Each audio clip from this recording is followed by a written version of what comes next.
चलिए, valence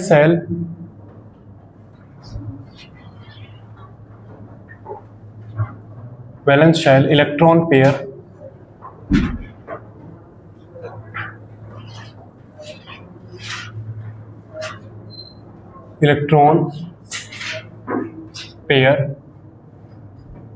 repulsion, ये short में बोलते हैं VSEPR थ्योरी। VSEPR थ्योरी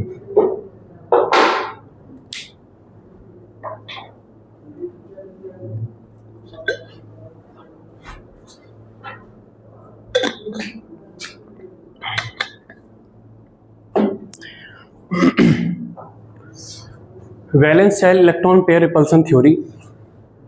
हमने जब VBT के साथ हाइब्रिडाइजेशन का कॉन्सेप्ट इंक्लूड किया तो NH3 जो मॉलिक्यूल बनाया, जब हमने अकेले VBT से NH3 मॉलिक्यूल बनाया था तो बॉन्ड एंगल कितना था? 90 डिग्री था। अकेले जब हमने केवल VBT से बनाया था तो 90 डिग्री था। H2O के अंदर भी 90 डिग्री था। फिर बॉन्ड एंगल बहुत ही ज़्यादा डेविएट कर रहे थे तो हमने हाइब्रिडाइजेशन का कॉन्सेप्ट लाए। हाइब्रिडाइजेशन के बाद जब हमने मॉलिक्यूल बनाया तो हमें बॉन्ड एंगल कितना मिला? 109.5 डिग्री मिला, है ना। NH3 में बॉन्ड एंगल मिला 109.5 डिग्री और H2O में भी हमें मिला 109.5 डिग्री। लेकिन NH3 का एक्चुअल बॉन्ड एंगल कितना है? 107 डिग्री। H2O का एक्चुअल बॉन्ड एंगल कितना है? 104 डिग्री। दैट मीन्स अभी भी बॉन्ड एंगल अपने एक्चुअल वैल्यू से डेविएट कर रहे हैं। और हमने देखा कि डेविएशन वहीं पे नजर आता है जहां पर कि सेंट्रल एटम के पास लॉन पेयर ऑफ इलेक्ट्रॉन होते हैं। जैसे यहाँ पे देखिए, मान लीजिए आप यहाँ पे देखते हैं CH4 को केवल VBT के थ्रू जब आप देखते हैं तो VBT के थ्रू बॉन्ड एंगल जो कार्बन हाइड्रोजन में दिखता है वो 90 डिग्री का हमें दिखता है। जब हमने हाइब्रिडाइजेशन, है ना, जब हमने VBT विद हाइब्रिडाइजेशन हमने यहाँ पे इंक्लूड किया, VBT के साथ जब हमने हाइब्रिडाइजेशन का कॉन्सेप्ट भी इसमें इंट्रोड्यूस कर दिया तो बॉन्ड एंगल आपका आ गया 109.5 डिग्री। और इसका जो एक्चुअल बॉन्ड एंगल है, एक्चुअल बॉन्ड एंगल कितना है? 109.5 डिग्री। ठीक है, सही है। तो अकेले हाइब्रिडाइजेशन से यहाँ पे काम हो रहा है। मान लीजिए हम यहाँ पे देखते हैं NH3 को देखते हैं, अगर केवल VBT के थ्रू हम देखते हैं तो बॉन्ड एंगल आपको मिलता है 90 डिग्री का। जब हमने VBT के साथ हमने हाइब्रिडाइजेशन का कॉन्सेप्ट भी इंक्लूड कर लिया तो हमें बॉन्ड एंगल मिला 109.5 डिग्री का। लेकिन इसमें एक्चुअली बॉन्ड एंगल है कितना? एक्चुअली बॉन्ड एंगल कितना है? 107 डिग्री का। और नाइट्रोजन के पास लॉन पेयर ऑफ इलेक्ट्रॉन है ना, नाइट्रोजन के पास एक लॉन पेयर ऑफ इलेक्ट्रॉन है। वहीं अगर आप यहाँ पे देखें H2O, तो H2O में अकेले VBT से जब हम देखते हैं तो बॉन्ड एंगल आपको मिलता है 90 डिग्री। जब हम VBT प्लस हाइब्रिडाइजेशन का कॉन्सेप्ट इंट्रोड्यूस कर देते हैं तो हमें मिलता है 109.5 डिग्री। लेकिन इसका एक्चुअली बॉन्ड एंगल है कितना? एक्चुअली इसका बॉन्ड एंगल है 104 डिग्री। तो ये देखा गया कि जहां पर भी सेंट्रल एटम के पास लॉन पेयर ऑफ इलेक्ट्रॉन मौजूद हैं वहां पर बॉन्ड एंगल हाइब्रिडाइजेशन का कॉन्सेप्ट लगाने के बाद भी कुछ ना कुछ डेविएट कर रहा है। तो उसी के बेस पर कि जब सेंट्रल एटम के पास लॉन पेयर होते हैं तो वे कुछ एक एक्स्ट्रा रिपल्सन क्रिएट करते हैं जिससे वो बॉन्ड एंगल में डेविएशन आता है। तो उसी के लिए कॉन्सेप्ट बनाया गया है valence shell electron pair. Valence shell electron pair मतलब ये वही बात कर रहा है लॉन पेयर की। Valence shell electron pair repulsion कि जो लॉन पेयर होता है सेंट्रल एटम के पास वो कुछ एक्स्ट्रा रिपल्सन क्रिएट करता है जिससे वो बॉन्ड एंगल में डेविएशन है, और उसी के लिए ये पूरी थ्योरी है। ठीक है, चलिए तो हम इसमें लिखते हैं कि हम इसे क्यों पढ़ रहे हैं। लिखिए, hybridization is a good concept. Hybridization is a good concept. Hybridization is a good concept to improve the geometries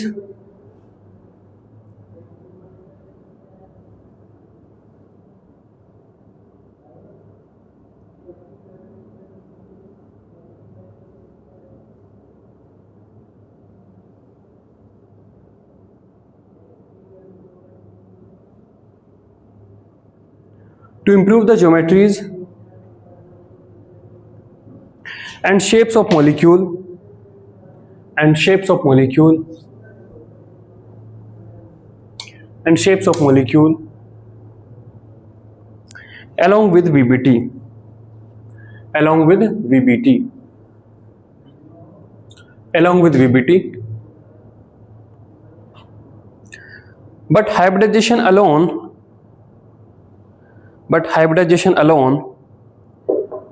is not completely successful.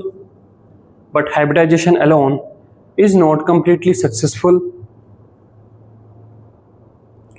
to explain the geometries, and shapes,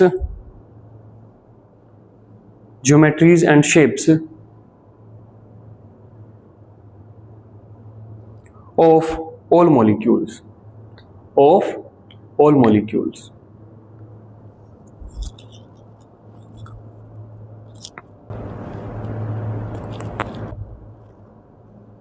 Of all molecules, like why I3 minus is linear, why I3 minus is linear. Next time लिखिए IF3 is T shape, IF3 is T shape. Next, H2O is V shape, H2O is V shape.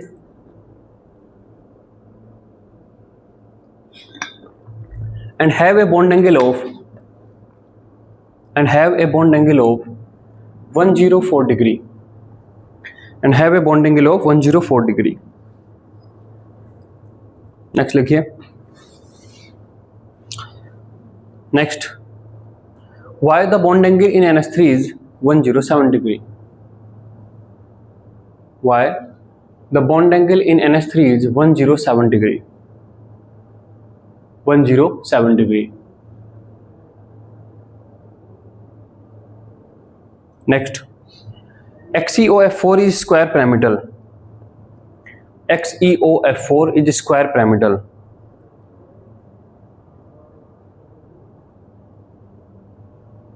Next, XeF4 is square planar. XeF4 is square planar. And many more.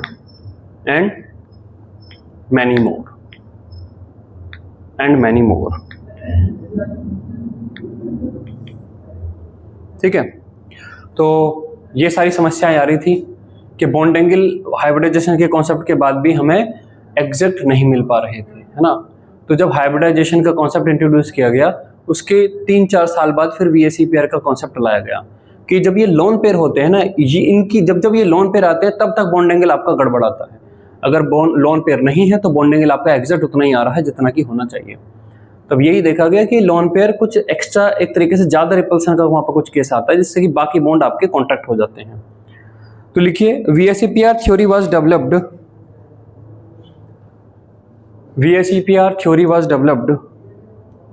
Bye Gillespie. VSEPR theory was developed by Gillespie, Gillespie, Gillespie, to improve the VBT theory,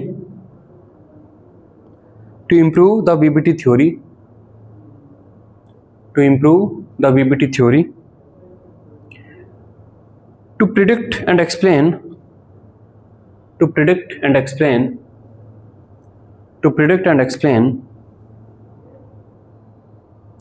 molecular shape and bond angles exactly. Molecular shapes and bond angle exactly. Molecular shapes and bond angle exactly. And bond angle exactly.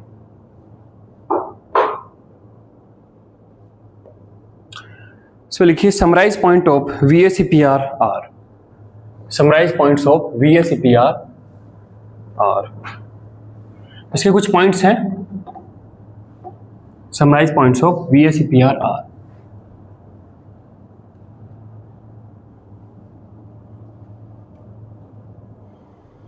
पहला point है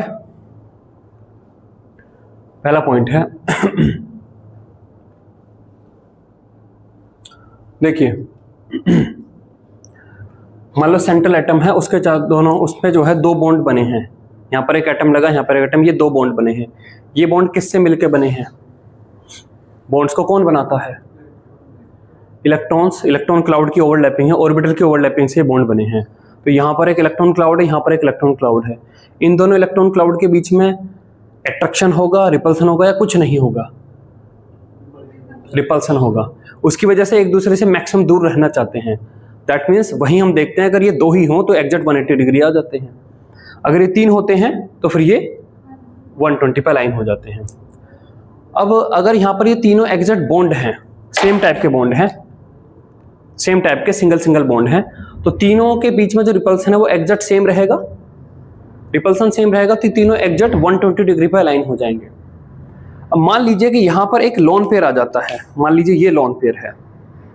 lone pair atom के ज्यादा पास होता है, क्योंकि lone pair तो उस atom का ही है, बॉन्ड पेयर उन दोनों एटम के बीच में होता है। तो ये लोन पेयर जो होता है, ये लोन पेयर और बॉन्ड पेयर, बॉन्ड पेयर का मतलब बॉन्डिंग के इलेक्ट्रॉन, लोन पेयर का मतलब lone pair electron, lone pair और बॉन्ड पेयर के बीच में ज्यादा रिपल्सन होता है with respect to bond pair. Bond pair, bond pair के इलेक्ट्रॉन यहाँ होंगे, यहाँ होंगे, इनके बीच की डिस्टेंस इतनी, लोन पेयर के इलेक्ट्रॉन यहाँ होंगे और आपका बॉन्ड पेयर यहाँ, तो इनके बीच की डिस्टेंस इतनी। तो बेसिकली ये डिस्टेंस कम है, ये डिस्टेंस आपकी ज़्यादा है, तो यहाँ ज़्यादा रिपल्सन होता, तो ये इसको ज़्यादा दबा रहा है, ये इसको ज़्यादा दबा रहा है। तो फिर फाइनली अगर इनके बीच में 12 न्यूटन का फोर्स है, इनके बीच में 12 न्यूटन का फोर्स है, इनके बीच में 10 न्यूटन का फोर्स है, तो इसको दबा देगा, दबा देगा, तो जो आप एक्सपेक्ट कर रहे थे 120 डिग्री उससे कम मिलेगा। यही सारी थ्योरी यहाँ पर है ना। सिंपल सी थ्योरी है, बस कहीं पर रिपल्सन ज़्यादा हो गया है, कहीं पर कम हो गया है, तो उसको बैलेंस करने के लिए बॉन्ड कॉन्टैक्ट हो जाता है। अच्छा, ये बॉन्ड ऐसे यहाँ पर फोर्स ज़्यादा है तो कम ही होता, ऐसा होता चला जाएगा क्या? नहीं, जब ये एक लिमिट पर आएगा, जब ये पास आएगा तो इनके बीच की डिस्टेंस कम होने लगेगी, तब ये बैलेंस कर लेगा उस फोर्स को। ठीक है, तो लिखिए, पहला लिखिए, loan pair and bond pair have repulsion, loan pair and bond pair have repulsion and the order is, and the order is, and the order is। जब वो कहता है कि लोन पेयर का जो रिपल्सन है वो सबसे ज्यादा है, उसके बाद लोन पेयर, बॉन्ड पेयर, और उसके बाद आपका बॉन्ड पेयर। क्यों ऐसा? मान लीजिए एक सेंट्रल एटम ए है, ठीक है, उसके पास एक लोन पेयर है, तो ऑब्वियस है कि लोन पेयर सेंट्रल एटम के क्लोज ही होगा। ये आपका लोन पेयर है, इसने एटम बी के साथ बॉन्ड बनाया हुआ है, ये आपका एटम बी है, ये आपका एटम बी है। जो बॉन्ड पेयर है वो ऑब्वियस है कि कहाँ होंगे, थोड़े से मैं और इसे सिमेट्रिक कैसे बनाता हूं, ये आपका बी है। जो बॉन्ड पेयर है इसका मतलब दोनों एटम के बीच में लगभग यहां पर इलेक्ट्रॉन आपके प्रेजेंट होंगे, दोनों इलेक्ट्रॉन यहां पर प्रेजेंट होंगे, या ओवरलैपिंग के थ्रू जो ऑर्बिटल बना है, ओवरलैपिंग के थ्रू जो ऑर्बिटल बना है उसका most of the electron cloud यहां होगा, आप ऐसे मान लीजिए। तो आप अगर यहां पर देखें तो इनके बीच की डिस्टेंस ये डिस्टेंस है, और लोन पेयर और बॉन्ड पेयर के बीच की डिस्टेंस आपकी ये है। तो अगर आप देखें ये डिस्टेंस आपकी ए है, ये डिस्टेंस आपकी बी है, तो बी और ए में कौन सी डिस्टेंस छोटी होगी, कौन सी डिस्टेंस बड़ी होगी? ई छोटी होगी, बी बड़ी होगी। आप इसे थोड़ा सा और सिंबॉलिकली बना सकते हैं, अगर अभी यहाँ पर क्लियर नहीं दिख रहा तो एटम आपके पास ए है, इसके पास ये लोन पेयर है, और एटम बी को आप थोड़ा सा और दूर बना लीजिए और आपको थोड़ा सा और क्लियरिटी मिल जाएगी। ठीक है, तो यहाँ पर ये आपके यहाँ पर होंगे, यहाँ पर आपके यहाँ पर होंगे, तो इनके बीच की डिस्टेंस ये होगी, ये डिस्टेंस हम बी बोल रहे हैं, और ये डिस्टेंस आपकी ये हम ए बोल रहे हैं। तो ऑब्वियस है कि जो बी है वो आपकी ए से बड़ी होगी। अगर बी ए से बड़ी होगी तो दो बॉन्ड पेयर के बीच में जो रिपल्सन है वो रिलेटिवली कम होगा, और एक लोन पेयर और बॉन्ड पेयर में रिपल्सन ज्यादा होगा।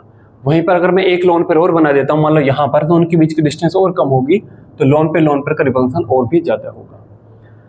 तो सेंट्रल एटम के पास अगर लोन पेयर और बॉन्ड पेयर सारी चीज़ें मौजूद हैं तो लोन पेयर में रिपल्सन ज़्यादा होता है, लोन पेयर बॉन्ड पेयर में उसके बाद, और बॉन्ड पेयर का रिपल्सन तीसरे ऑर्डर पर आता है। पहला पॉइंट तो ये है, ये बनाइए।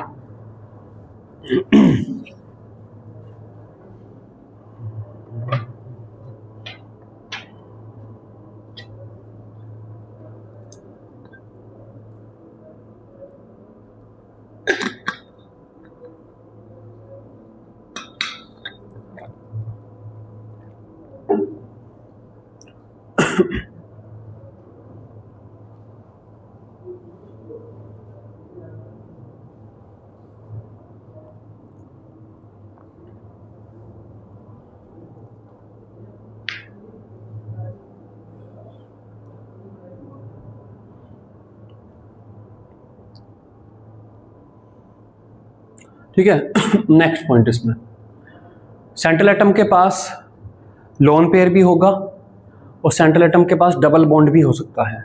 जब डबल बॉन्ड बनता है तो पहले एक सिग्मा बॉन्ड बनता है और उसके चारों तरफ पाई बॉन्ड बनता है, तो एक डबल बॉन्ड ज़्यादा वॉल्यूम वहाँ पे एक तरीके से कंज्यूम करता है सेंट्रल एटम के अराउंड। तो यहाँ पर वो कहता है कि आप लोन पेयर और डबल बॉन्ड जब भी सेंट्रल एटम के पास ये हों तो आप उन्हें मॉलिक्यूल में इस तरीके से अरेंज करेंगे कि उनमें कम से कम रिपल्सन क्रिएट हो, है ना। तो लिखिए loan pair and double bond occupy, loan pair and double bond occupy, lone pair and double bond occupy such positions that cause minimum repulsion between them, minimum repulsion between them,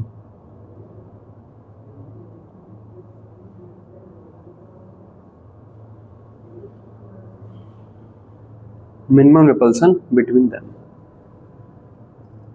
और third point में लिखिए, जब हमने sp3d hybridisation की बात करी थी, sp3d hybridisation जो कि बनती थी PCl5 की, जो बनती थी SF4 की, तो हमने SF4 में जो लोन पेयर था उसको कहाँ रखा था, इक्वेटोरियल पर या एक्सियल पर? इक्वेटोरियल पर, क्योंकि हमने वहां पर केस था स्प्लिटिंग ऑफ हाइब्रिडाइजेशन का, और स्प्लिटिंग ऑफ हाइब्रिडाइजेशन में sp2 प्लस pd बनता था, तो लोन पेयर इक्वेटोरियल पे है। तो जब भी आपके पास sp3d हाइब्रिडाइजेशन का केस आएगा तो लोन पेयर हमेशा इक्वेटोरियल पोजीशन पर ही प्लेस किया जाएगा। थर्ड पॉइंट और लिखिए, in sp3d hybridization, in sp3d hybridization lone pair and double bond, lone pair and double bond, lone pair and double bond will always be placed at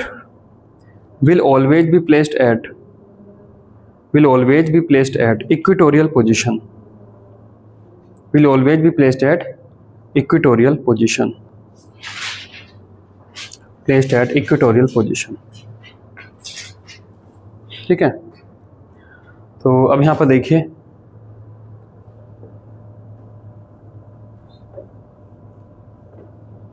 effect of bond angle, effect of lone pair on bond angle, effect of lone pair on bond angle।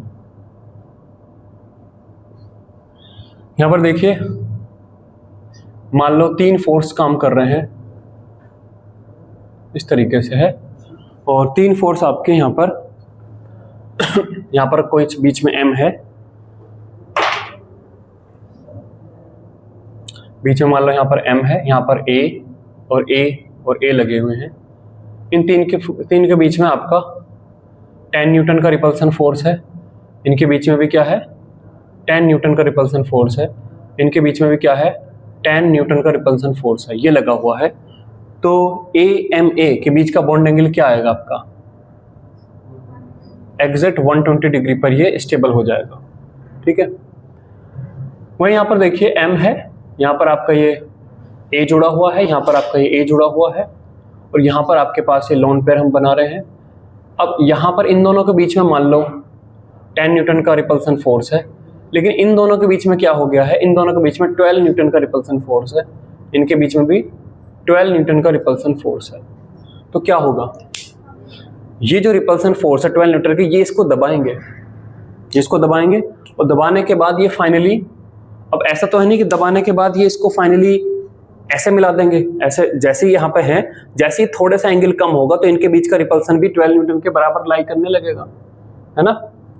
तो यहाँ पर क्या होगा, एक point पे जाके थोड़े से स्टेबलाइज अपना, ये अपने आप को स्टेबलाइज कर लेगा, ये आपके इस तरीके से आ जाएगा, ए और ये। लेकिन ऐसा करने में अब ये जो बॉन्ड एंगल है ये आपका लेस देन 120 डिग्री हो गया है, क्योंकि उसने अपने आप को दबाया तो उनके बीच की डिस्टेंस घटी, तब जाकर उसके बीच का फोर्स वापस से 12 न्यूटन पे बैलेंस हुआ। 120 पे रहता तो 10 न्यूटन रहता, थोड़ा एंगल कम कर रहा है तो पास आ रहे हैं तो फोर्स वापस से बैलेंस होकर 12 न्यूटन, फिर वो अपने आप को एडजस्ट कर लेगा। तो मान लो ये आपका 110 डिग्री पे बैलेंस कर लेता है, तो बॉन्ड एंगल उसका 120 से तो कम हो गया ना। जैसा अगर आप देखो BCl3, तो BCl3 में कोई भी लोन पेयर इसके पास नहीं है, तो तीनों जो भी फोर्सेज हैं वे आपस में बैलेंस्ड है, तो यहाँ पर बॉन्ड एंगल क्या मिलेगा आपको, एग्जैक्ट 120 डिग्री मिलेगा। और अगर हम यहाँ पे देखें SnCl2, तो Sn यहाँ पर आपका Cl है, यहाँ पर आपका Cl है, और यहाँ पर है एक लोन पेयर। अब ये लोन पेयर ज्यादा दबाएगा तो ऑब्वियस है कि ये जो बॉन्ड एंगल है आप क्या एक्सपेक्ट करोगे कि 120 से कम ही होना है ना। तो इस तरीके से जब भी सेंट्रल एटम के पास लोन पेयर होता है तो बॉन्ड अदर बॉन्ड्स को वो कांटेक्ट करा देता, तो जो एक्चुअल हम हाइब्रिडाइजेशन के थ्रू देख रहे हैं वो बॉन्ड एंगल हमें नहीं मिलता, हमें उससे कम मिलेगा, है ना। ये लिखिए,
चलिए हो गया।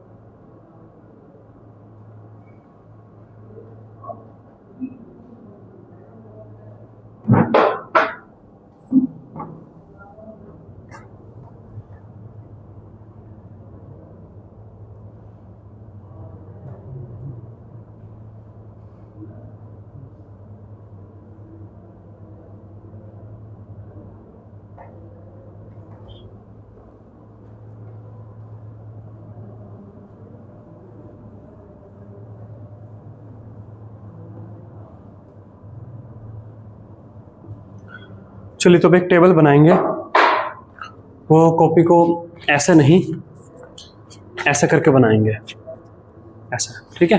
फिर हमें ठीक ठाक स्पेस यहाँ पे चाहिए।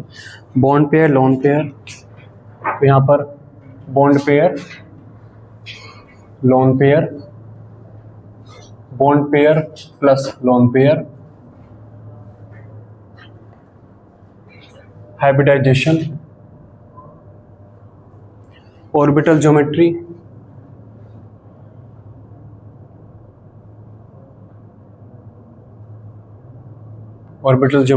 मॉलिक्यूलर शेप,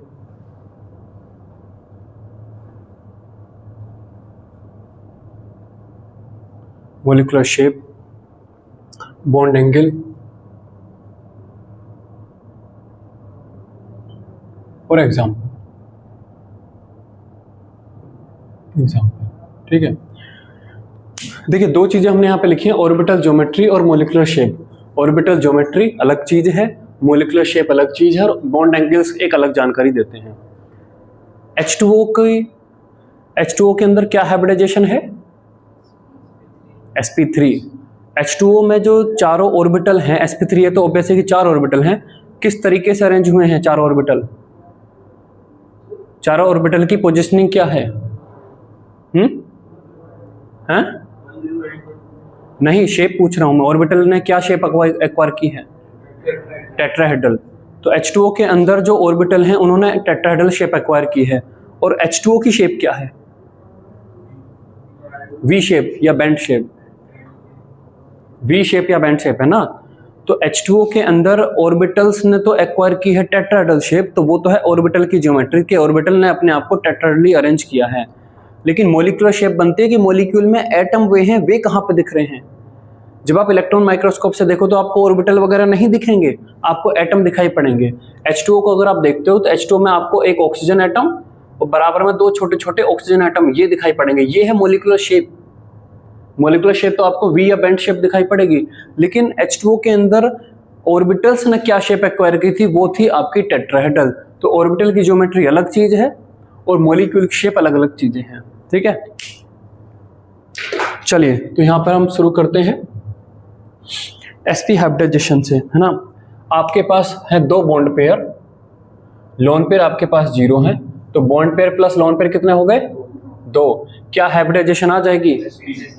sp हाइब्रिडाइजेशन आ जाएगी। जब sp हाइब्रिडाइजेशन आएगी तो ऑर्बिटल की ज्योमेट्री क्या आएगी? लीनियर आएगी, है ना। और अगर आपके पास कोई भी लोन पेयर नहीं है तो मॉलिक्यूलर शेप क्या आएगी? लीनियर ही आएगी, लीनियर। और लीनियर का मतलब आपकी शेप आएगी कुछ ऐसे कि आपका बीच में एक सेंट्रल एटम है, फिर यहाँ पर कोई एटम है, यहाँ पर कोई एटम है ना, और ये आपके ऐसे जुड़े हुए हैं, ये आपकी शेप आ जाएगी। ठीक, बॉन्ड एंगल क्या आएगा? 180 डिग्री का, है ना। क्या क्या इसके एग्जाम्पल आ जाएंगे? इसके एग्जाम्पल आ जाएंगे CO2, BeCl2, CH2, NO2+, BeH2, BH2+, etcetera. ये आपके एग्जाम्पल आ जाएंगे। ठीक है, चलिए कैसा दिखेगा ये मॉलिक्यूल? ये मॉलिक्यूल आपको ऐसा दिखेगा, बीच में एक सेंट्रल एटम होगा और एक इधर एटम होगा, एक इधर एटम होगा। अगर सिंगल सिंगल बॉन्ड है जैसे कि BeCl2 तो ठीक है, सिंगल सिंगल बॉन्ड है। अगर डबल बॉन्ड बन जाए तो क्या उससे मॉलिक्यूल की शेप में अंतर आएगा? कार्बन डाइऑक्साइड की जगह अगर यहाँ पर डबल बॉन्ड हो तब भी तो ये लीनियर ही रहेगा, यहाँ पर मैं डबल बॉन्ड बना दूंगा, तो ये आपकी आएगी शेप। ठीक है, चलिए इसमें एक ही केस होगा, अगले उस पर चलते हैं। ये आपका एक केस हो गया पहला वाला। अगला केस चलते हैं हम sp2 के लिए। आपके पास बॉन्ड पेयर है 3, लोन पेयर आपके पास है 0, bond pair plus lone pair 3 है। हाइब्रिडाइजेशन क्या आ जाएगी? sp2। sp2 हाइब्रिडाइजेशन है तो ऑर्बिटल की ज्योमेट्री क्या आती है? ट्राइगोनल प्लेनर, है ना, ट्राइगोनल प्लेनर। ये ऑर्बिटल की ज्योमेट्री आती है। दैट मीन्स ऑर्बिटल आपके इस तरीके से लगे होते हैं।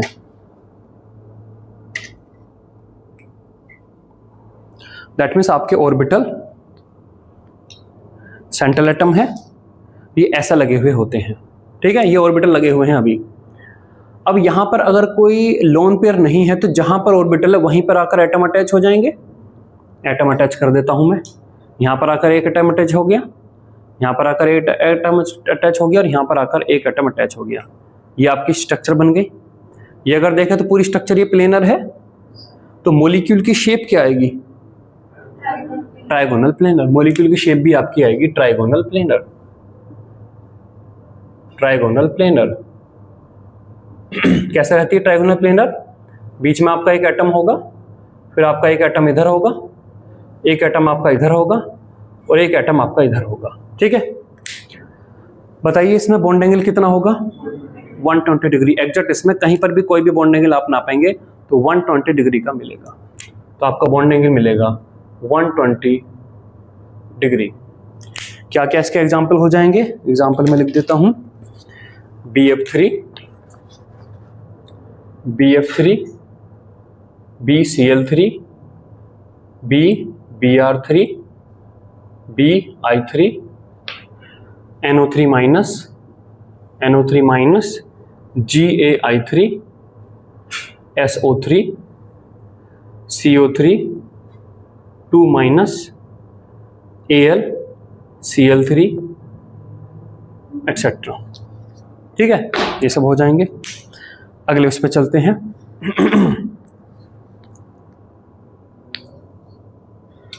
अब आपके पास दो बॉन्ड पेयर है, यहां पर आपके पास दो बॉन्ड पेयर है, लेकिन एक आपके पास लोन पेयर की प्रेजेंस आ जाती है। Bond pair plus lone pair 3 है। क्या हाइब्रिडाइजेशन आएगी? sp2 आएगी। sp2 आने पे ऑर्बिटल की ज्योमेट्री क्या आएगी? ट्रायगोनल प्लेन ऐसे आएगी। अब यहां पर आपको एक तो लोन पेयर है और बाकी दो जगह पे आपको एटम लगाने हैं। तो एक जगह पे मैंने एटम लगा दिया, एक जगह पे मैंने एटम लगा दिया, ये बन गया। जब आप इसे इलेक्ट्रॉन माइक्रोस्कोप के थ्रू देखा जाएगा तो क्या ये लोन पेयर यहां पर दिखेगा? नहीं, ये कुछ नहीं दिखेगा। दैट मीन्स ये हो या ना हो, ये यहां पर नहीं होगा। तो अब आपकी जो शेप है ये आएगी। क्या है ये शेप? ये वी शेप है या फिर बेंट शेप है? ये वी या बेंट शेप है। तो पहले तो इसकी ट्रायगोनल प्लेनर और मॉलिक्यूल की शेप आपकी आएगी ऐसे।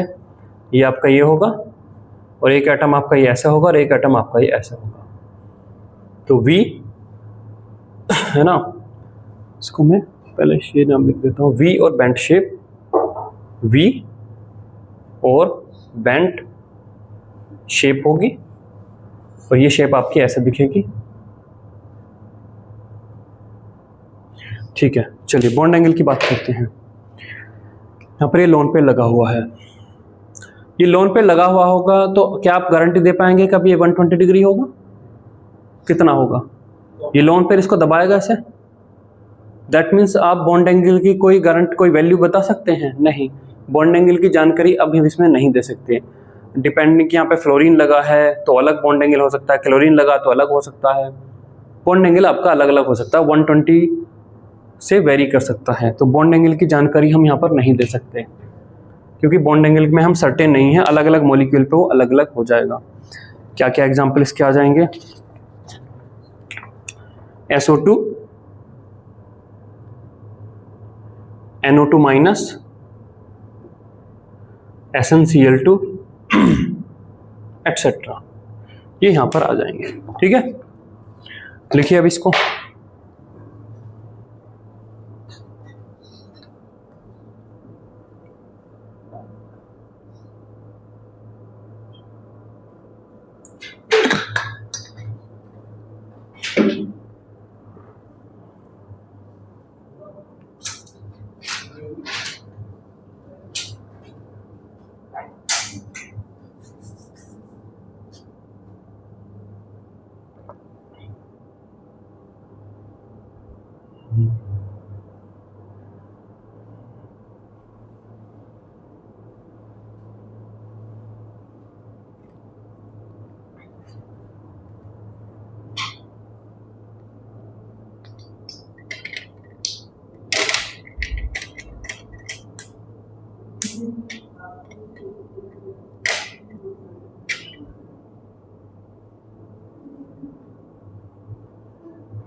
चलिए आगे चलते हैं।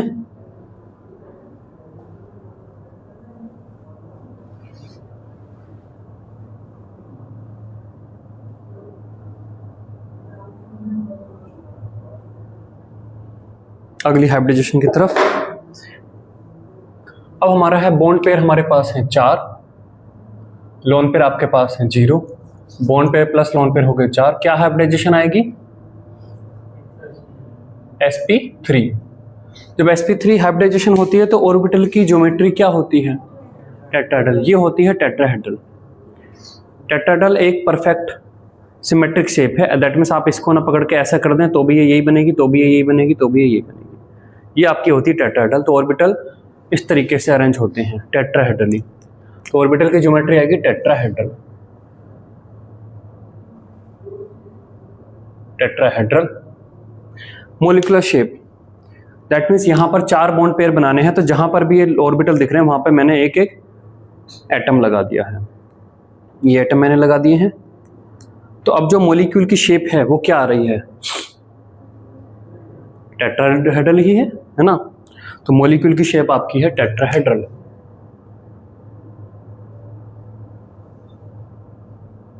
बॉन्ड एंगल क्या आएंगे? यहां पर जो बॉन्ड एंगल है वे क्या है आपस में? 109.5 डिग्री है ना।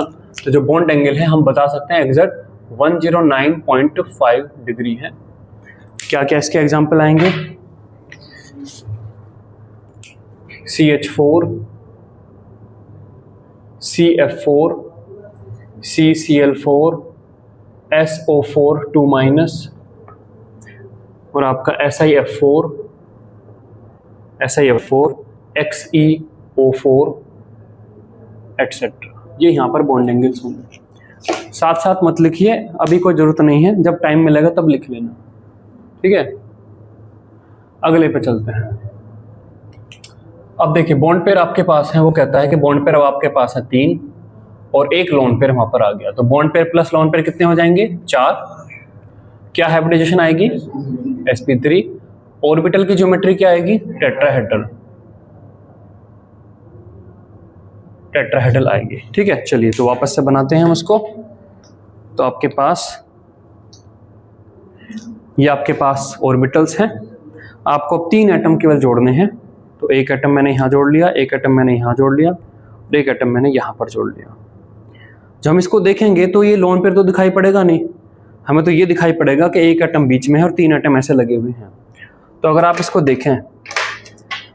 देखें तो ये शेप क्या दिखाई पड़ती है? देखिए एक पिरामिड है जिसका बेस ट्रायंगल है और यहाँ पर ये इस तरीके से है, तो ये ट्रायंगुलर पिरामिडल है या फिर इसे सिंपल पिरामिडल बोल देते हैं। तो एक पिरामिड शेप है, ठीक।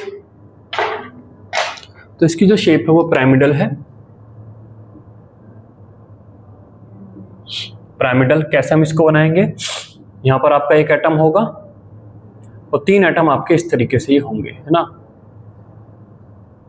3 एटम आपके ऐसे होंगे। यहां पर भी टेट्राहेड्रल बना लेते हैं।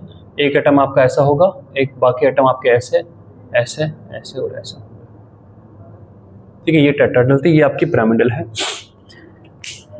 चलिए वापस से हम इस लोन पेयर को लगाते हैं। क्या अब आप गारंटी दे सकते हो कि ये बॉन्ड एंगल आपका 109.5 डिग्री होगा? नहीं। तो अगर मैं मान लो अमोनिया की बात करूं, तो अमोनिया में ये लोन पेयर इन बॉन्ड्स को, लोन पेयर और बॉन्ड पेयर के बीच में ज्यादा रिपल्सन होगा, बॉन्ड पेयर में कम। तो ये लोन पेयर एक तरीके से इन 3 बॉन्ड्स को ऐसे नीचे की साइड में दबाएगा, और जब दबाएगा तो आप एक्सपेक्ट कर सकते हो कि 109.5 से दब के 107 पहुंच गया होगा, ठीक है। तो इसीलिए अमोनिया के अंदर बॉन्ड एंगल 107 है। लेकिन हम एग्जैक्ट कोई फिगर नहीं लिख सकते, वैल्यू नहीं लिख सकते, क्योंकि अलग अलग मॉलिक्यूल में ही अलग अलग आएगा। तो बॉन्ड एंगल की हम एग्जैक्ट जानकारी इसमें नहीं दे सकते। हाँ, 109.5 डिग्री की हम कह सकते हैं, वो होना जरूरी नहीं है, यहाँ पर उससे अलग कुछ होगा। तो क्या क्या इसके एग्जाम्पल आ जाएंगे, NH3, SO3 2-, XeO3 एक्सेट्रा, ठीक है, ये आ जाएगा। आगे चलते हैं। अब वो कहता है कि आपके पास बॉन्ड पेयर हैं 2, लोन पेयर भी आपके पास हैं 2, और bond pair plus lone pair कितने हो गए, 4। क्या हाइब्रिडाइजेशन होगी, sp3। तो क्या हो जाएगी आपकी ऑर्बिटल ज्योमेट्री, टेट्राहेड्रल। चलिए अब ये आपके पास टेट्राहेड्रल है।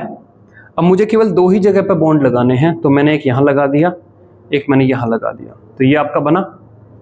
जब आप इसको देखेंगे तो ये लोन पेयर आपको दिखाई नहीं पड़ेंगे मॉलिक्यूल की शेप में, ये आपके पास आएगा, ठीक है। ये आएगा, ये क्या शेप है, ये वी शेप या बेंट शेप है।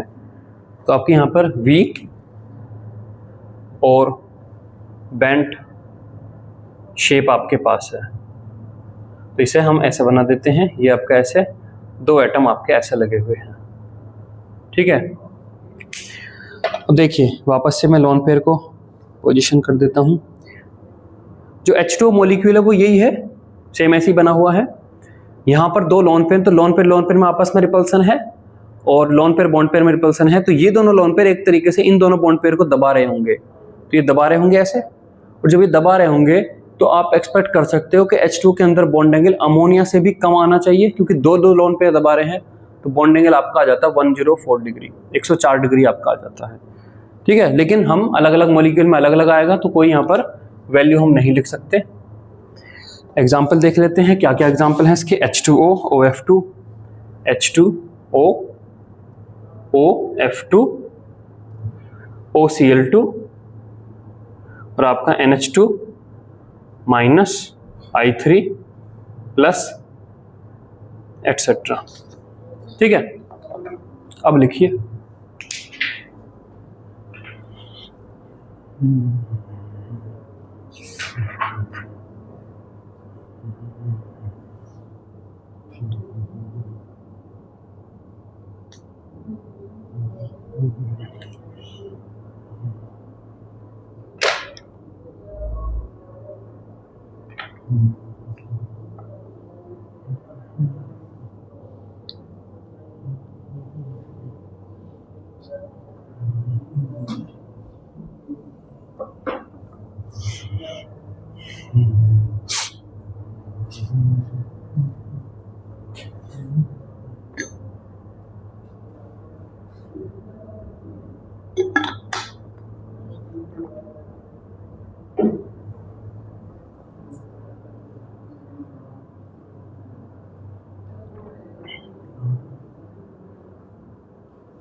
हो गया।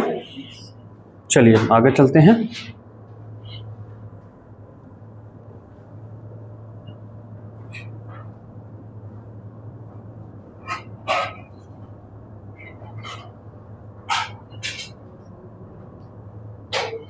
चलिए अब आपके पास बॉन्ड पेयर है 5, लोन पेयर आपके पास 0, bond pair plus lone pair 5 है। हाइब्रिडाइजेशन क्या आएगी?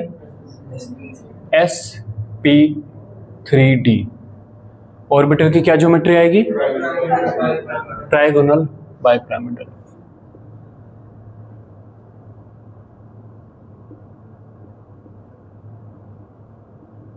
ट्राइगोनल बाइपिरामिडल कैसा होता है ट्राइगोनल बाइपिरामिडल? तो देखिए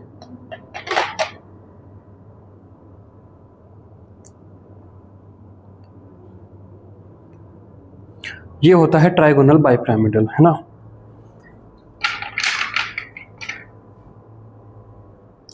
ये आपका होता है ट्राइगोनल बाइपिरामिडल।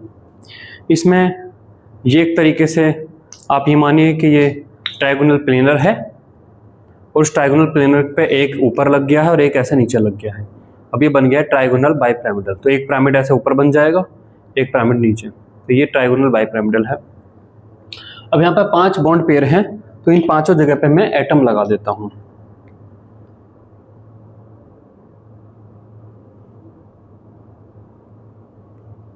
पांचों जगह पे मैंने एटम लगा दिया।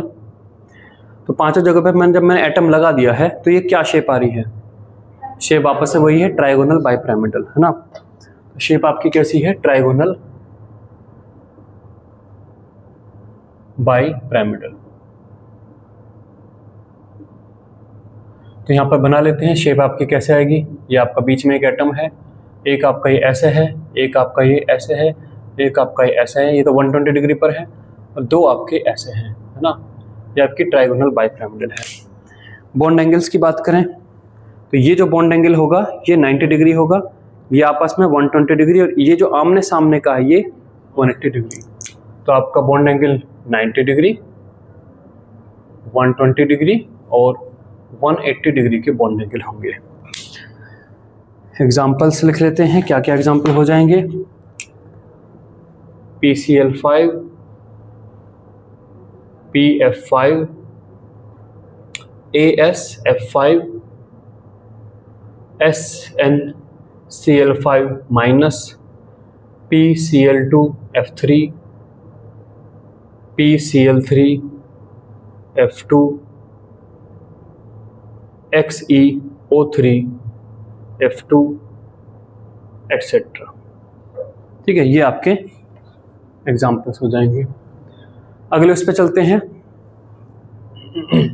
तो यहाँ पर आपके पास बॉन्ड पेयर आपके पास कितने हैं?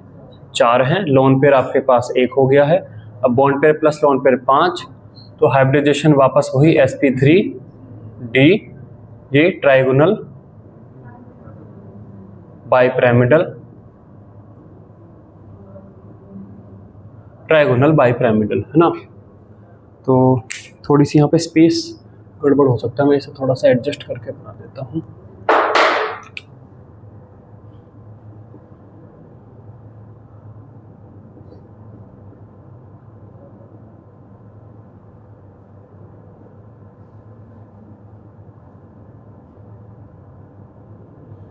अब यहाँ पर देखिए, यहाँ पर एक जगह पर अब यहाँ पर आपका लोन पेयर मौजूद होगा।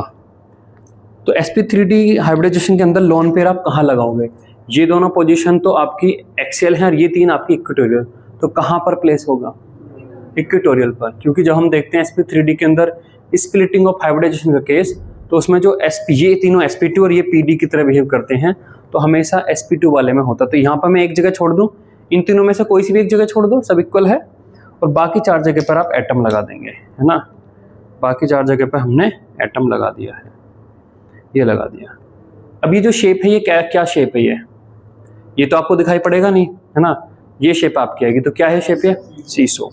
देखिए ये जो रहता है, ये बच्चे का जो झूला रहता है वो, है ना, पार्क में, ये सीसो शेप है, ठीक। तो यहाँ पर देखिए क्या शेप आएगी आपकी? सीसो। सीसो आपकी शेप है, तो आपका एक एटम यहाँ, तो सीसा की फॉर्म में ही बना देता हूँ। एक ये आपका ये, एक आपका ये, एक आपका ये ऐसे जा रहा है और एक आपका ये ऐसे, तो सीसो शेप है। अब अगेन बॉन्ड एंगल के लिए क्या अब आप गारंटी दे सकते हैं कि ये बॉन्ड एंगल 180 होगा? नहीं, ये लोन पेयर इसको ऐसा दबा देगा। क्या आप गारंटी दे सकते हैं 120 होगा? नहीं, ये लोन पेयर इसको ऐसा दबा देगा। तो हम बॉन्ड एंगल की कोई भी गारंटी इसमें नहीं दे पाएंगे, तो बॉन्ड एंगल की कोई भी जानकारी एग्जैक्ट नहीं दे पाएंगे। एग्जाम्पल्स में चलते हैं। SF4, SF4, TeCl4, SF2, Cl2, XeO2, F2, etcetera. ठीक है, ये होगा। आगे चलते हैं। अब आपके पास बॉन्ड पेयर कितने होंगे? 3, लोन पेयर आपके पास 2, bond pair plus lone pair 5, hybridization sp3d, orbital की ज्योमेट्री ट्राइगोनल बाइपिरामिडल। चलिए, तो अब यहाँ पर दो जगह पे मुझे लोन पेयर प्लेस करने, तो अगेन इक्वेटोरियल पोजीशन पाऊंगे तो आपकी ये आ जाएगा।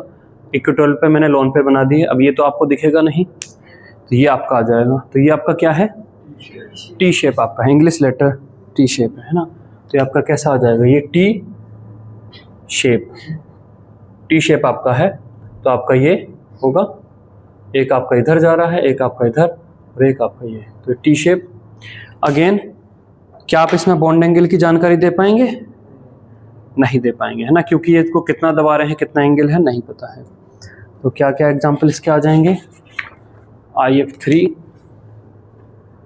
IF3, ICl3, ClF3, XeF3 plus XeOF2 etcetera. ठीक है।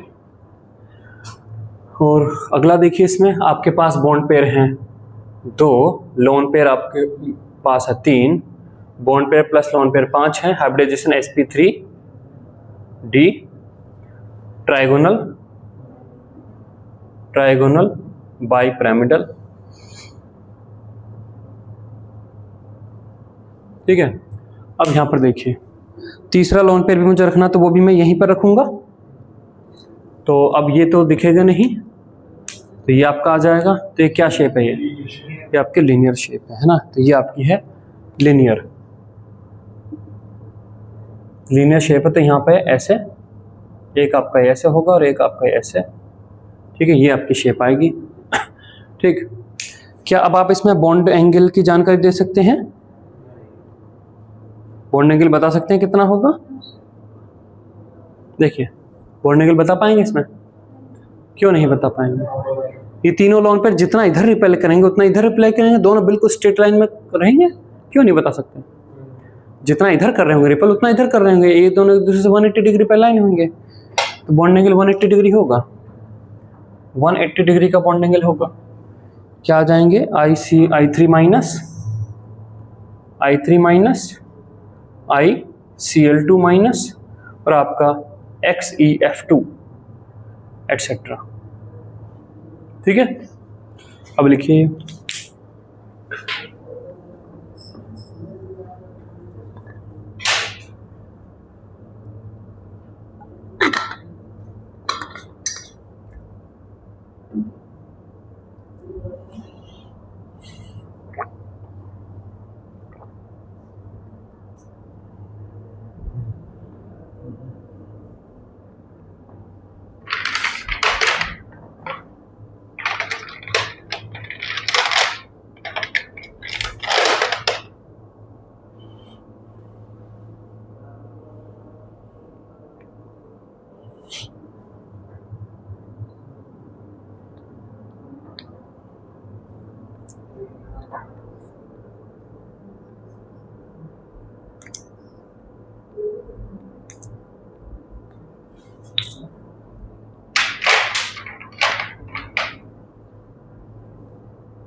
हो गया।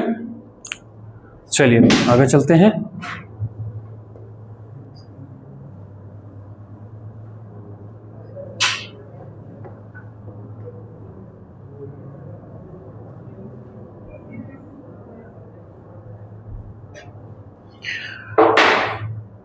देखिए अब आपके पास बॉन्ड पेयर है 6, लोन पेयर है 0, bond pair plus lone pair 6, hybridization क्या आएगी sp3d2।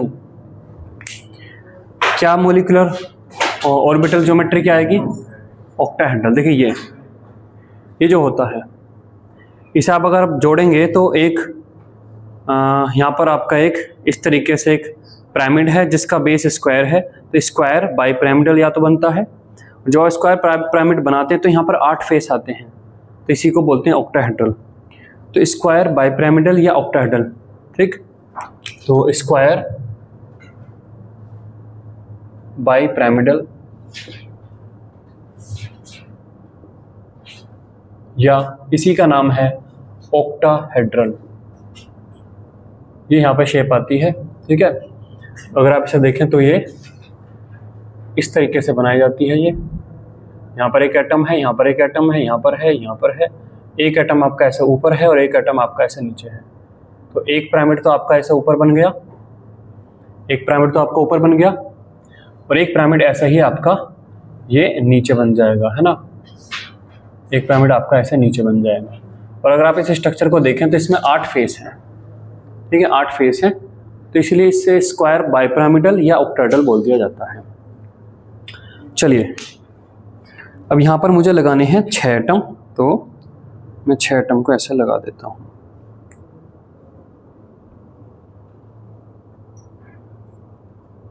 ठीक है, तो ये आपका मॉलिक्यूल इस तरीके से बन जाएगा, ठीक।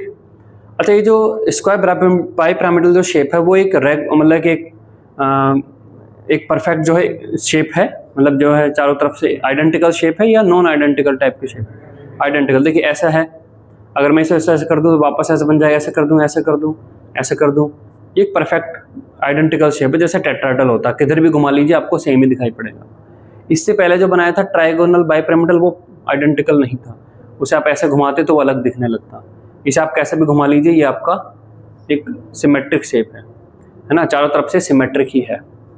ठीक, चलिए तो आपका क्या आ जाएगा, मॉलिक्यूलर शेप यही आ जाएगी, सेम यही स्क्वायर बाइपिरामिडल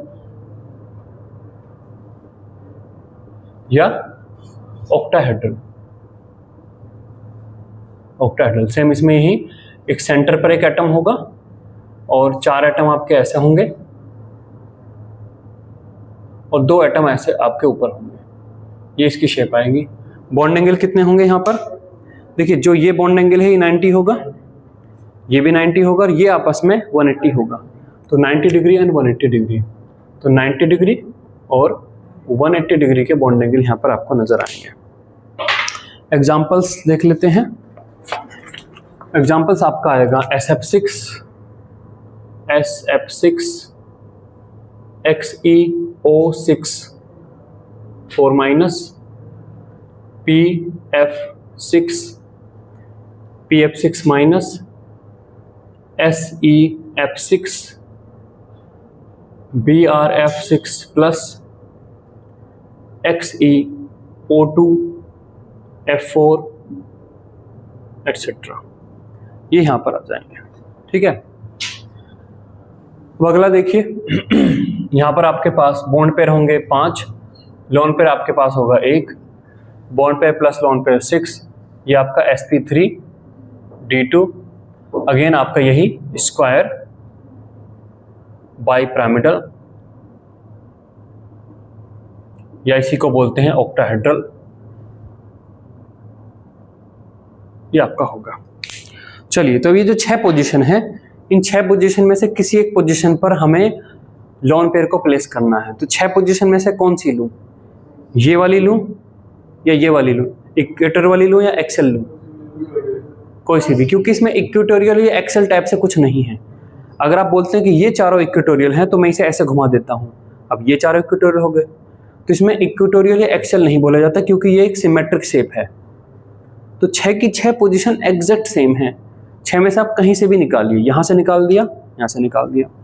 अब आप जब देखेंगे तो ये तो दिखाई पड़ेगा नहीं, आपको ये दिखाई पड़ेगा, तो अभी क्या हो गया, स्क्वायर पिरामिडल, बाई पिरामिडल से स्क्वायर पिरामिडल हो गया, तो ये आपका बन जाएगा स्क्वायर पिरामिडल, स्क्वायर पिरामिडल, और आपकी शेप यहाँ पर आ जाएगी, तो ये एक ऐसे, एक ऐसे, ये आपका ये आपका ये, और एक आपका ऊपर, नीचे वाला वो खत्म हो जाएगा। बॉन्ड एंगल, क्या आप इसमें आप बता सकते हैं कि बॉन्ड एंगल क्या ये 90 रहेगा, क्या ये 90 रहेगा? देखिए ये 90 नहीं रहेगा तो समझ में आ रहा कि ऊपर जा रहा है, लेकिन ये क्यों 90 नहीं रह रहा, क्योंकि चारों ही ऊपर जा रहे हैं। चारों बॉन्ड एंगल अगर मैं ऐसे करूंगा तो बॉन्ड एंगल घट नहीं जाएगा। तो ये सेम जो क्वेश्चन है ये बनता है आपका XeOF4 में, XeOF4 में ये बनता है XeO, यहाँ पर O लगा है, F4 और यहाँ पर लोन पेयर। तो आईटी ने पूछा था कि XeF4OF4 में कितने बॉन्ड 90 डिग्री के हैं, तो क्या आंसर आएगा उसका 0, तो 0 इसका आंसर था। ठीक है, तो कितना बॉन्ड एंगल होगा नहीं बता सकते, है ना। क्या एग्जांपल्स क्या आएंगे, IF5 XeF5 minus BRF5 XeOF4। इसी XeOF4 के लिए पूछा था कि 90 डिग्री के कितने बॉन्ड एंगल इसमें एग्जिस्ट करते हैं, 0। आगे चलते हैं, आपके पास बॉन्ड पेयर कितने हैं, 4 हैं, लोन पेयर आपके पास 1 है, 2 हैं, लोन पेयर आपके पास कितने हैं, 2 हैं, bond pair plus lone pair आपके पास 6 हैं, sp3d2 स्क्वायर बाइपिरामिडल या इसी को ही बोलते हैं ऑक्टाहेड्रल। चलिए तो अब यहां पर आपको एक लोन पेयर तो हमने लगाया निकाला हुआ था, एक लोन पेयर तो कहीं से भी निकाला हुई बात है। अब एक और लोन पेयर आपको लाना, तो आप कहां से लेके आएंगे? इसी के एडजस्ट वाला यहां पर निकाल दूं? नहीं, इसके अपोजिट, जिससे कि लोन पेयर में ज्यादा रिपल्सन होता है, तो लोन पेयर एक दूसरे से ज्यादा दूरी पर लाई करें, ये हम यहाँ पे कर देंगे। ठीक है, अब जब आप देखेंगे तो आपको ये तो दिखाई पड़ेंगे नहीं, ये तो आपको नहीं दिखाई पड़ेंगे। ठीक है, ये आपको दिखाई पड़ेगा। अब ये क्या है? ये स्क्वायर प्लेनर है ना, स्क्वायर प्लेनर है। ठीक, और यहां पर बॉन्ड एंगल की क्या हम चर्चा कर सकते हैं? बॉन्ड एंगल कितना होगा? अगर ये चारों एटम सेम हुए तो फिर परफेक्ट, जितना रिपल्सन ये उतना ही रिपल्सन इधर से दे रहा है ये, तो 90 डिग्री हो जाएगा। ठीक है, तो यहां पर आपका बन जाता है स्क्वायर प्लेनर, स्क्वायर प्लेनर। ठीक है, तो स्क्वायर प्लेनर में आपका ये और आपका ये, और अगर ये सारे एटम सेम है तो 90 डिग्री का बॉन्ड एंगल आ सकता है। अगर एटम अलग अलग हुए तो बॉन्ड एंगल अलग हो सकता है। तो सारे एटम सेम मानते हुए मैं यहाँ पे बोल रहा हूँ कि बॉन्ड एंगल 90 डिग्री का चलो बन रहा है, जैसे कि XeF4 में बन जाएगा, है ना। और आमने सामने वाले 180 डिग्री के भी इसमें आ जाएंगे। तो XeF4 सारे एटम सेम है तो 90 डिग्री और 180 डिग्री के XeF4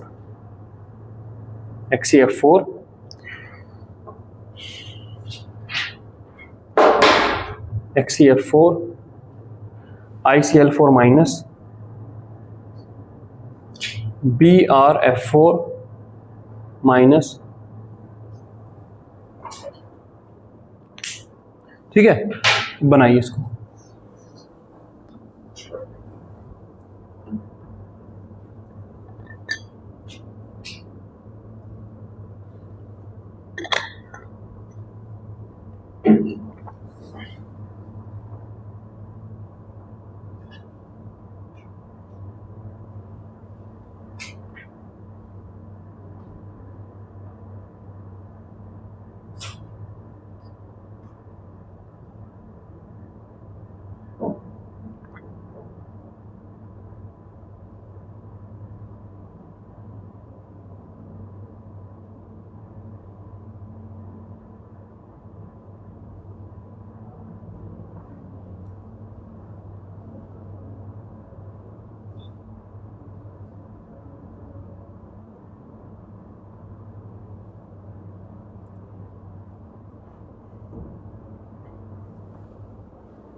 हो गया।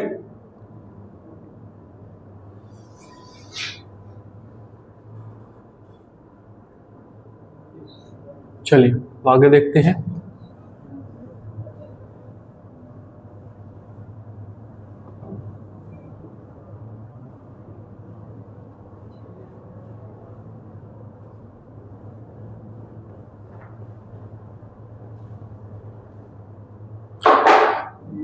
आपके पास बॉन्ड पेयर है 7, लोन पेयर है आपके पास 0, bond pair plus lone pair 7। क्या हाइब्रिडाइजेशन आएगी? sp3d3 और ऑर्बिटल ज्योमेट्री आती है पेंटागोनल बाइपिरामिडल। मॉलिक्यूलर शेप भी क्या आएगी? यही आएगी, पेंटागोनल बाइपिरामिडल। यहां पर बीच में एक एटम होता है और 5 एटम आपके इस तरीके से लगे हुए होते हैं। 5 एटम आपके ऐसे लगे हैं 72 डिग्री पर और 2 एटम आपके ऐसे ऊपर और ऐसे नीचे आपके होंगे। तो आपका 2 पिरामिड बनेंगे जिसका बेस पेंटागन है, पेंटागोनल बाइपिरामिडल। इस तरीके का मॉलिक्यूल नहीं आता 6 से ज़्यादा वाला, अदरवाइज में दिखाता है ना। तो बॉन्ड एंगल आपके कितने आएंगे? यहाँ पर जो बॉन्ड एंगल है वे 72 डिग्री है, तो 72 डिग्री। जो ये बॉन्ड एंगल है ऊपर और इसके बीच में ये 90 डिग्री है और आमने सामने वाले में 180 डिग्री। क्या एग्जाम्पल हो जाएंगे इसके? बहुत ज़्यादा मॉलिक्यूल ऐसे नहीं है, IF7 एटसेट्रा। ठीक है। अगला देखिए, बॉन्ड पेयर आपके पास है 6, लोन पेयर आपके पास है 1 और यहाँ पर ये आपके पास 7 sp3d3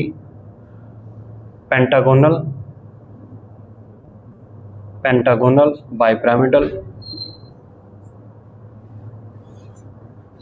अब यहाँ पर देखिए ये कुछ ऐसा होगा। अब यहाँ पर जो लोन पेयर है वो आपका इक्वेटोरियल पोजीशन पे प्लेस होगा। तो जैसे यहाँ पर आपका एक लोन पेयर आ जाएगा। जब ये लोन पेयर आएगा, है ना, साथ हो जाएंगे, तो इनको बॉन्ड को ऐसे दबाएगा, इन वाले को भी ऐसे दबाएगा। तो लोन पेयर यहाँ पर होगा ये इक्वेटोरियल पोजीशन पर, और लोन पेयर तो आपको दिखेगा नहीं, तो ये शेप आपको दिखेगी, लेकिन लोन पेयर की वजह से वो इन बॉन्ड को ऐसे दबाएगा और इसको भी ऐसे दबाएगा। तो एक ऐसा ऑक्टाहेड्रल जिसमें को ऐसे दबा दिया गया, मतलब एक डिस्टोर्टेड ऑक्टाहेड्रल, है ना। तो यहाँ पर आपकी शेप आएगी डिस्टोर्टेड ऑक्टाहेड्रल।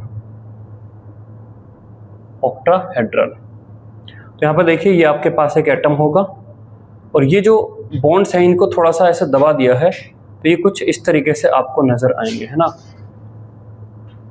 ऐसे। तो यहाँ पर अगर आप देखेंगे तो आपका ऑक्टाहेड्रन डिस्टोर्टेड टाइप का आएगा, जैसे कि दबा दिया हो उसको, है ना। थोड़ा सा और सही बना देता हूँ इसको। जो परफेक्ट ऑक्टाहेड्रल होता तो उसमें तो ये ब्रांचेस आपकी बिल्कुल स्ट्रेट जा रही होती, लेकिन क्योंकि यहाँ पर लोन पेयर है तो लोन पेयर की वजह से ये जो ब्रांच है आपके ऐसे आ जाएगी, ये ब्रांच भी आपके ऐसे जाएगी, ये आपके 2 ऐसे और ये आपके ऐसे, ठीक है। तो इस तरीके से आपका एक डिस्टोर्टेड ऑक्टाहेड्रल आपका बनेगा। ठीक, बॉन्ड एंगल नहीं बता सकते। एग्जाम्पल XeF4 IF6 XeF6 और IF6 माइनस एटसेट्रा। नेक्स्ट आपके पास है, ये आपके पास 5 हैं, लोन पेयर आपके पास 2 हैं, ये 7 sp3 d3, वही पेंटागोनल बाइपिरामिडल। अब यहाँ पर अगर आपको 2 लोन पेयर प्लेस करने हैं तो आमने सामने पे प्लेस करेंगे, ठीक है। तो आपके पास क्या बचा रह जाएगा, आपके पास फिर ये आ जाएगी सेंट्रल एटम, और ये 5 एटम आपके ऐसे, और ये शेप क्या है, square pentagon, sorry pentagonal planar, है ना। जैसे स्क्वायर प्लेनर है ऐसे ये पेंटागोनल प्लेनर, पेंटागोनल प्लेनर जैसा आपका होता है square planar. Bond angle 72 degree, और इसका example XeF5 minus, XeF5 minus etcetera, ठीक है। तो ये पूरी कहानी है VACPR थ्योरी की, और इससे जब लोन पेयर आता है तो मॉलिक्यूल की शेप कैसे बदल जाती है, एंगल क्यों आपके डिफर हो जाते हैं, ठीक। इसको लिखिए।